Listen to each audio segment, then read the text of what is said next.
A man was injured in a car accident and had to stay at home for a few weeks until he recovered. His wife was working and wasn't able to take care of him. It was too painful for him to go outside, so he had to spend most of his time in the apartment.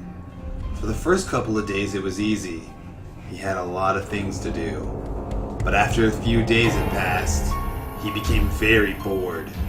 One day he was watching TV when he happened to hear footsteps and children's voices coming from the apartment above him. He wondered why the children were home, because the schools were not on holidays yet. The next day, he heard the same footsteps and children's voices. It sounded like there were two children playing. The next day, the man grew even more bored and didn't feel like cooking lunch for himself. Instead, he ordered a pizza delivery. As it turned out, he ordered too much, and when he finished eating, there was still one whole pizza lying untouched on the kitchen table. He remembered that there were some children living in the apartment above him, so he decided that they may like a free pizza.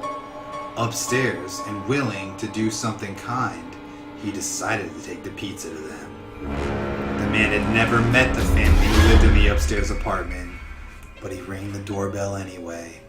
There was no answer, even though he had heard someone moving about inside. He rang the bell again, and noticed that someone was peering at him through the peephole. "Who is it?" called a faint woman's voice from behind the door. The man explained he lived in the apartment below and had some leftover pizza left from lunch and wondered if the family wanted it. The door opened slightly, and the man could see a part of the woman's face through the gap. He noticed that it looked unusually dark inside the apartment. "Thanks, but we don't want any," said the woman coldly.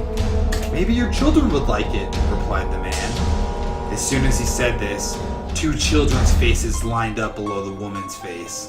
The door was open just a crack. The children stared at him. The three faces were forming a line. "Okay, give it to me then," said the woman. A hand reached out through the gap and snatched the pizza box. The man just stood there. The three faces were still staring at him. Then the door slammed shut and he walked away.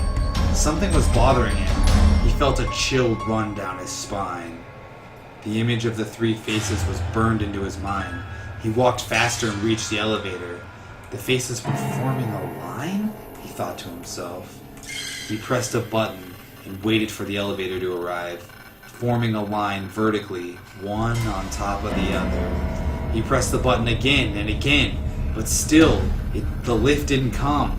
Something was seriously wrong. The faces! He began quickly walking down the stairs, faces lined up on top of each other. That's impossible! He frantically ran down the stairs. No bodies? Finally, he reached his apartment door. Just hands holding up the heads? Safely inside his apartment, the man picked the phone up and called the police. He tried to explain what he had seen. When the police arrived, they searched the apartment upstairs and found the bodies of the woman and her two children lying in the bathtub. Their heads were missing.